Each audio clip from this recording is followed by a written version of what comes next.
Okay, so in this video I'm going to look at the multiple choice section of paper 2 specimen paper. So let's get started straight away. So the first question asks which gives a correct unit for the acceleration due to gravity squared and the gravitation divided by the gravitational constant. So the gravitational field strength has a unit of newtons per kilogram, which is squared. So let's square both of those. So that's the top line. The gravitational constant has a unit of newtons on the top line, meters squared divided by kilograms squared.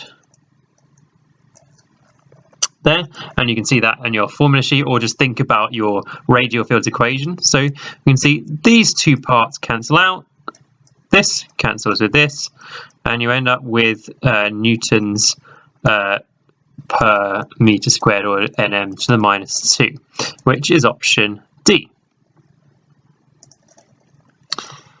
Okay, so we've got a planet radius half that of Earth's radius and a mass a quarter of the Earth's mass.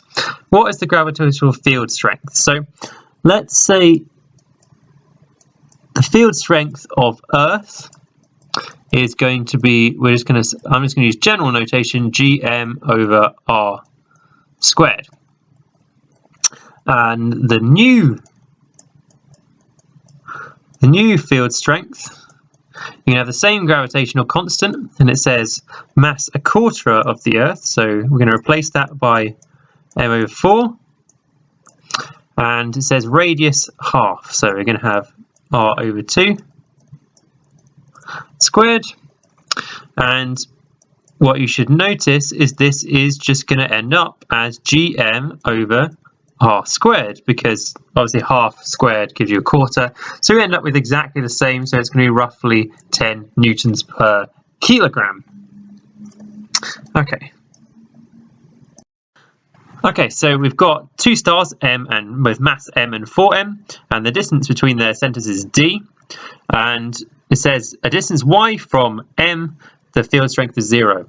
So the resultant field strength is 0. So what we know is the field strength due to the planet of mass m is going to be this value here, and the field strength due to the other planet is going to be g 4m, because it's 4 times the mass, and the distance will be d minus y squared.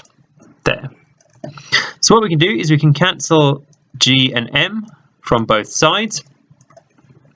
And then what you'll notice is we're left with 1. All of the numbers here are square numbers, so the shortcut to this is to square root both sides. So we end up with 1 over y is equal to 2 over d minus y. Then multiply both sides by d minus y, and multiply both sides by y. You end up with d minus y is equal to 2y. And we want y over d, so we take the y to the other side, you get 3y equals d, so y over d is equal to a third there, which is option B. Okay. So which of the following statements about Newton's law of gravitation is correct? Newton's gravitation law explains the origin of gravitational forces. No, not really. It models it, but it doesn't explain it. It explains why a falling satellite burns up when it enters the atmosphere. No, that's just because it gets really hot due to air resistance. Nothing to do with gravitational laws. It explains why projectiles maintain a uniform horizontal speed. No, that's just basic resolving. How various factors affect gravitational force between two particles? Yep, definitely that one. Okay, so that's that one. Very odd question there. So we've got a diagram showing a small negative charge at a point in an electric field. Okay, so thinking about this diagram, we've got field lines going this way, so it must be positive at this end of your diagram. It must be negative at this end because you've got field lines going in the direction shown. Which of the following statements about what happens to the charge when it is displaced are correct? When the negative charge is displaced to the left, the magnitude of the electrical force on it decreases. Okay. Well, we can see by the field lines, actually the field is getting stronger here because the field lines are getting closer together, indicating you're getting towards the center of the field here, which is probably somewhere like here. So no, we're moving towards the charge creating the field, so the force is only going to be increasing. So that's wrong. If you move it to the right, its potential energy increases. No, that is not correct. You can see that this field is being created by a negative charge, and because we've got a negative ion in it, that gives you a positive potential all the time. If you get infinitely far away, it's 0, so we must be decreasing as we move away to the right. If we move along PQ towards Q, potential energy decreases. No, that's clearly an equipotential line we're looking at there, so that's not true. So it must be D, but let's check it. So along the line PQ towards P, the magnitude of the electric force is unchanged. That's true. We've stayed the same distance away from whatever charge is creating the field, so the force must be the same. And when I'm talking about what I've been talking about so far is there must be a negative charge over here, because if we sort of extrapolate all the field lines, we can see they come towards the center at that point. Okay. So we've got two parallel metal plates separated by a distance d and have a potential difference of v across them. Which expression gives the magnitude of the force acting on a charge placed midway between the plates? So we've got a uniform field. So the field strength is the potential difference divided by the distance. Force is field strength times charge, and it says it's charge q. So that's going to be VQ over D there, which is option B.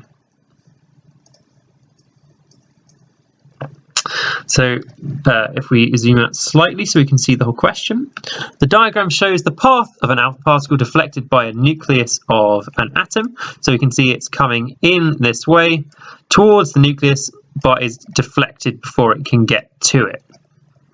Which of the following statements about the alpha particle on this path is correct?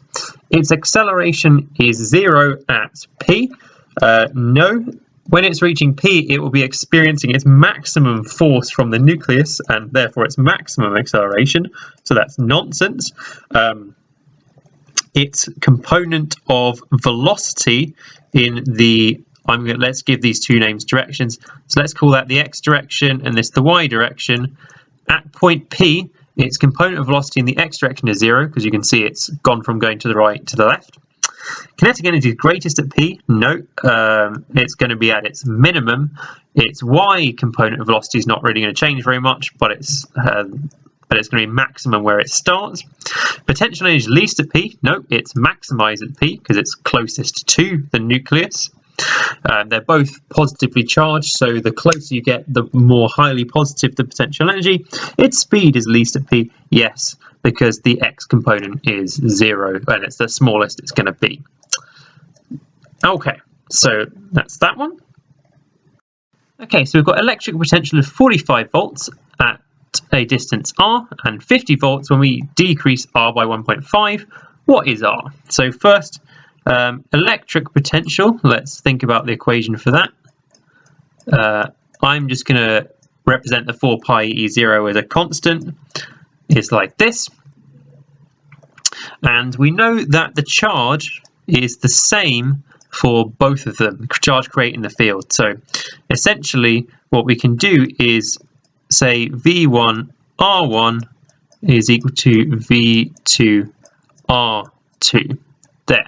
By taking the kr to the other side, we equate the two charges together. They've got a constant on both sides, which is cancelled. That's fine. And we know, not applies, R2 is equal to R1 minus 1.5. So essentially what we've got is the initial potential was 45. I'm just going to replace R1 with an R now because we've only got one. And that's equal to 50 R. And then 1.5 times 50 is minus 75. And we put that in, so we're going to get 5R equals 75. So 75 divided by 5 gives you 15 meters there. Okay, so that's going to be option D there. So with these questions, what I'm always looking for is what's the same before and after. So charges, so then make that the subject and equate the two charges. That's the idea going here. The diagram shows two particles, let's zoom out slightly, a distance d apart. One particle is a charge of plus q, the other one minus 2q. The two particles exert an electrostatic force of attraction F on each other. Each particle is then given an additional charge of plus q, and their separation is increased to 2d. What is the new force? So first of all, what was the original?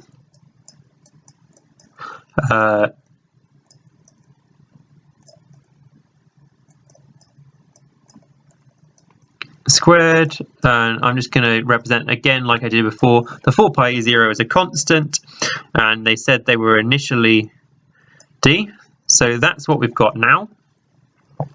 That's the original force.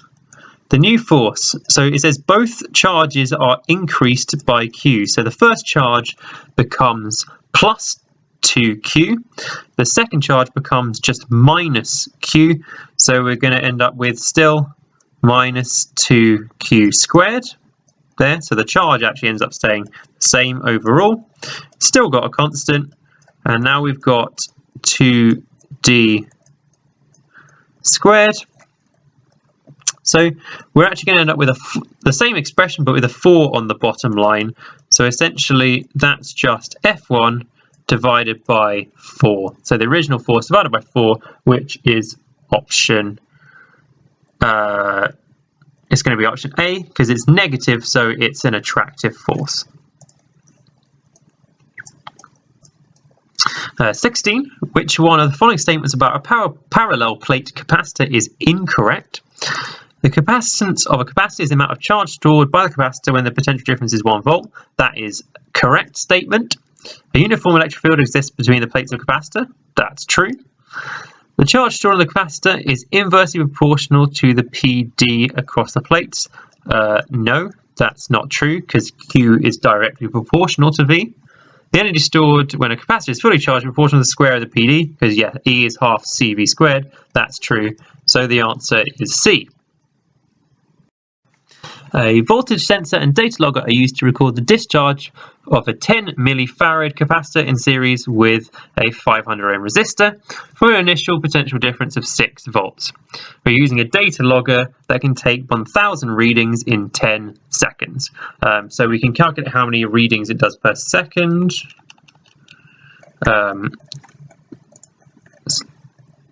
It does readings every 0.01 seconds. That might be useful later on. After time equal to the time constant of discharge circuit, which one of the rows gives the potential difference and the number of readings? So after one time constant, the potential difference will be 37% of its initial value. So it's going to be 0.37 times by 6, because that's its initial PD, times 6. Which is 2.22, so that means it's going to be either A or D. So let's just write that there. Amount of the time constant of the circuit is RC. So let's see how long that is. So R is 500, C is 10 times 10 to the minus 3, which is 5 seconds. If there's a reading every 0.01 seconds, so divide that by 0.01, that's 500 readings, so that's answer D. A horizontal straight wire of length 0.3 meters carries a current of 2 amps perpendicular to the field, and we've got a flux density of 5 times 10 to minus 2, and it floats in equilibrium. What is the mass? So if it's in equilibrium, we know the weight force of the wire is equal to the force on the conductor, which is given by the Bill equation. So the mass is going to be essentially BIL divided by G. So we've got 0.05 is B times 2 times 0.3 divided by 9.81 gives you 3.1 times 10 to the minus 3 kg, which is option B there. Okay. Charged particles, each of mass m and charge q, travel at constant speed in a circle of radius r in a uniform magnetic field of flux density B. Which expression gives the frequency of rotation of a particle beam? Okay. So if we're traveling a circular motion in a magnetic field, what we can do is we can equate the equations of magnetic force with the equations of circular motion, for instance this one, and to get frequency in, so V is equal to R omega, which is equal to 2 pi f r. So what we can do is, in the original equation, we can cancel the v's straight away. So we get that BQ is equal to m 2 pi f r divided by r. So we can see that, again, r's cancel out. And we wanted an expression for just frequency on its own. So we can see that's going to be BQ on the top line divided by 2 pi m on the bottom line. So let's have a look. So that's going to be option A there. A vertical conducting rod of length L is moved at constant velocity through a uniform horizontal magnetic field of flux density B. Which of the rows gives a correct expression for the induced EMF between the ends of the rod? So if it is going to induce an EMF, it needs to be going at right angles to the field. So we know it's going to be either B or C. There, if it was going vertical, it's not actually going to cut through any flux lines. And for a conductor moving in a magnetic field, the EMF induced is equal to BLV, so that's going to leave us with option B. A simple pendulum and a mass spring system have the same oscillation frequency at the surface of the Earth. The pendulum and the mass spring system are taken down a mine where the acceleration due to gravity is less than at the surface. What is the change in the frequency of the simple pendulum and the change in frequency of the mass spring system? Okay, so if we think about the equations for the frequency of a pendulum and the frequency of a mass spring system, so for a pendulum, the frequency is given by this equation. For a mass spring system, it's given by this equation there. So only one of these equations actually has g in it. So if we, as it says, if we reduce the acceleration due to gravity, that's going to mean the frequency of your pendulum decreases. So we can eliminate A and C. A mass spring system doesn't have G in it, so it's going to be unaffected. So we're going to be left with option D there for this question.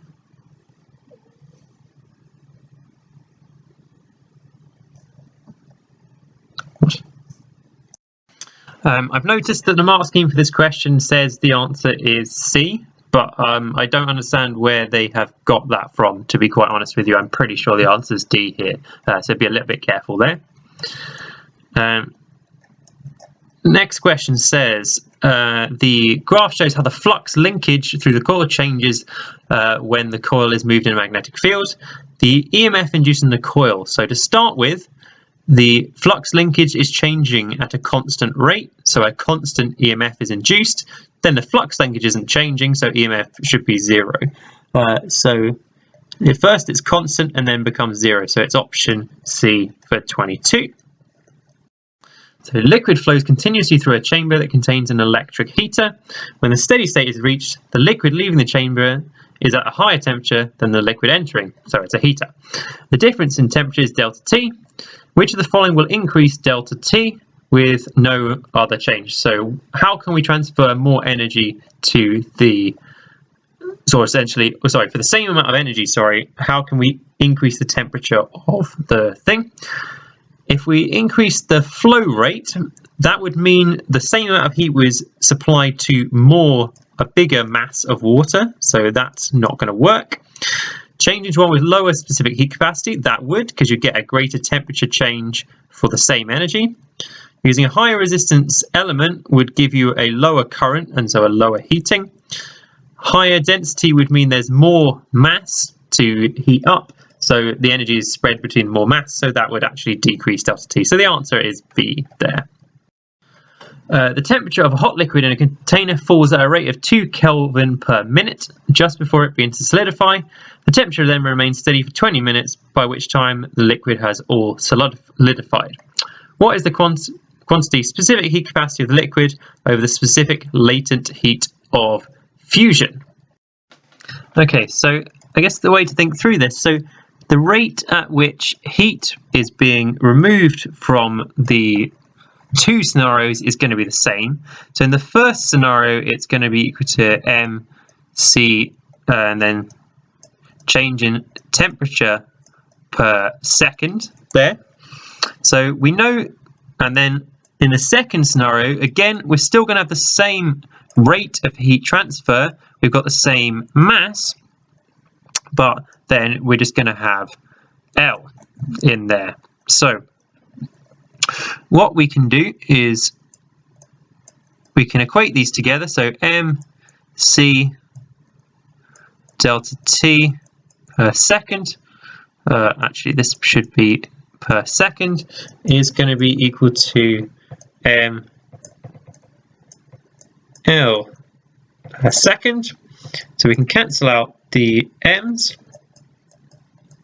So the rate of change of temperature in the first example is 2 Kelvin per second, so 2C is equal to L divided by the time, which was 20 minutes, which is 20 times 60, let's convert.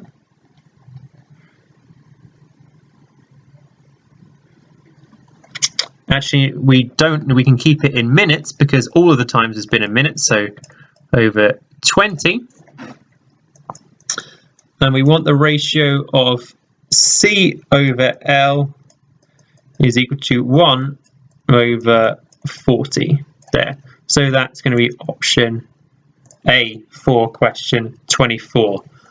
So I've just basically used some dimensional analysis almost here.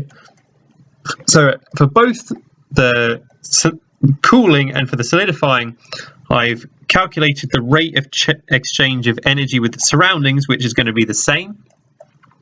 And then, so here I've done mc delta T divided by the time. Here I've done ml divided by the time.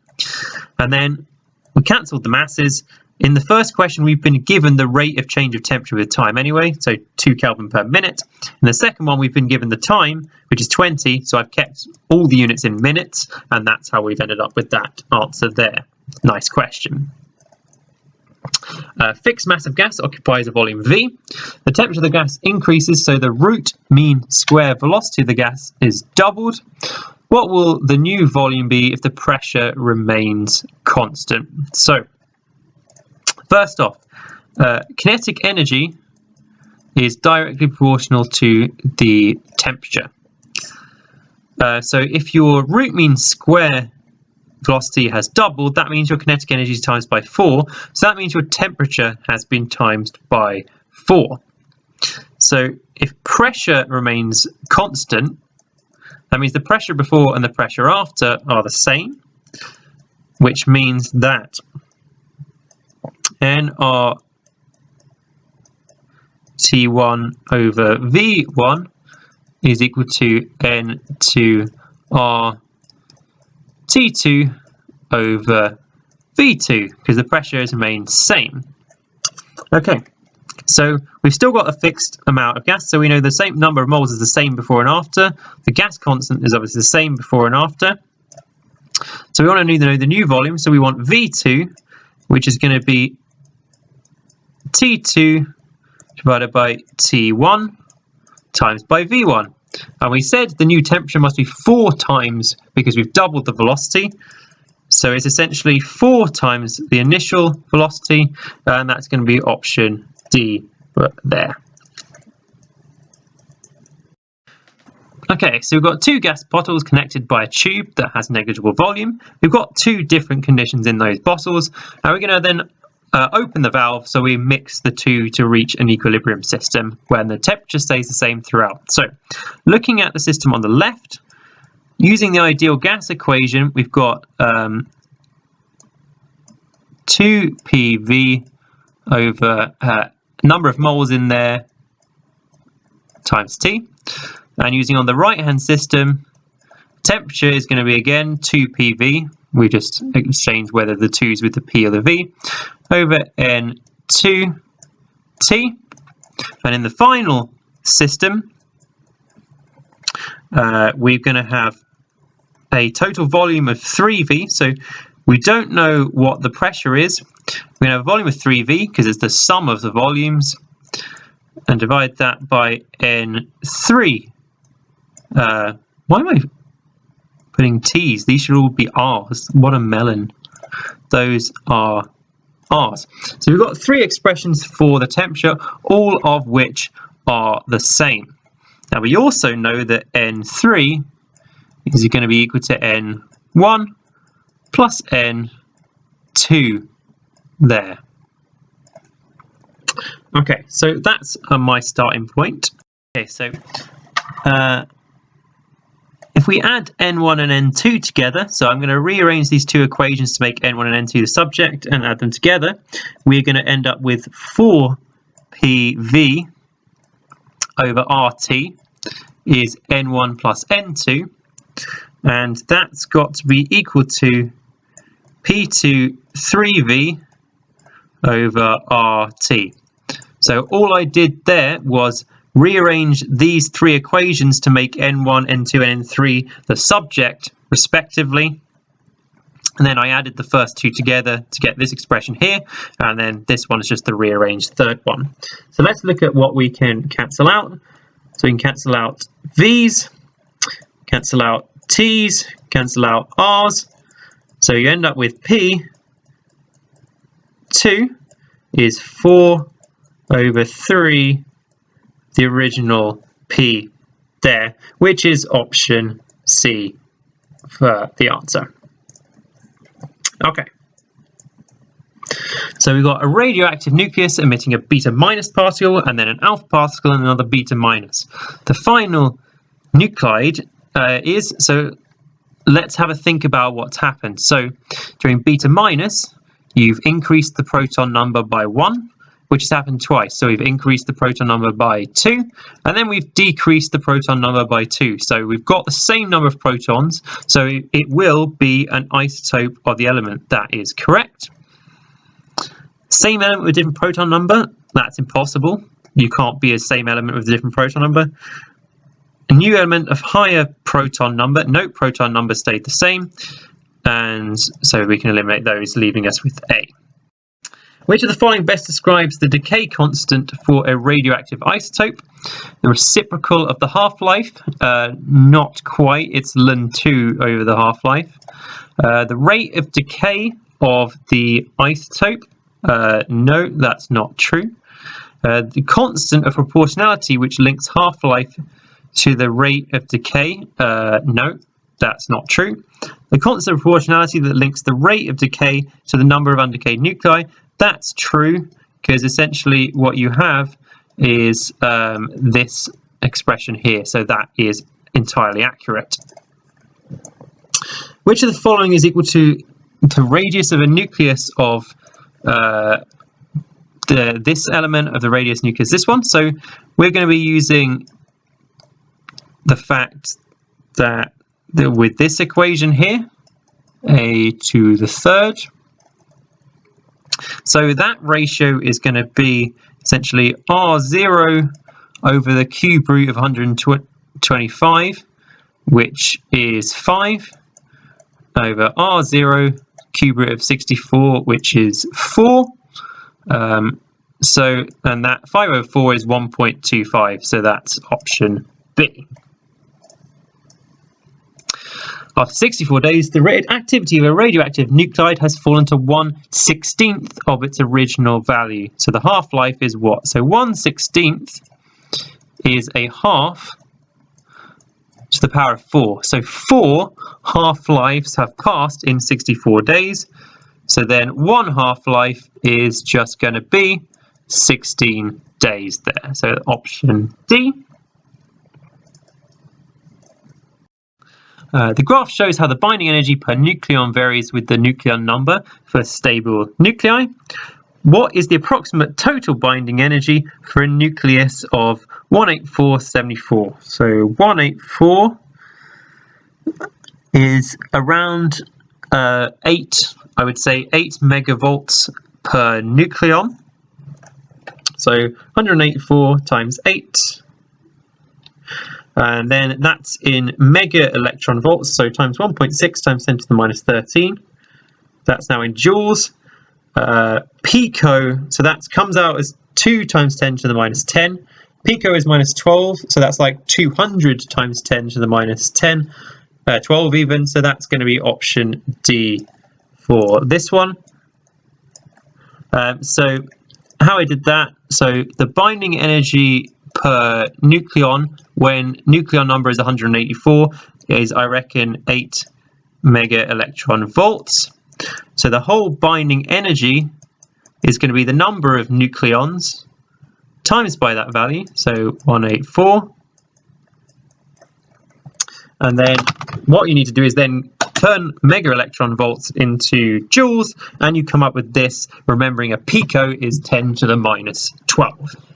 Okay, so that finishes off this paper, this multiple choice section of this paper. I hope you found this useful to clear up any issues you may have with this paper. If you've got any questions, please do feel free to post them. I'll try and answer them as best I can, but thanks for taking the time to watch.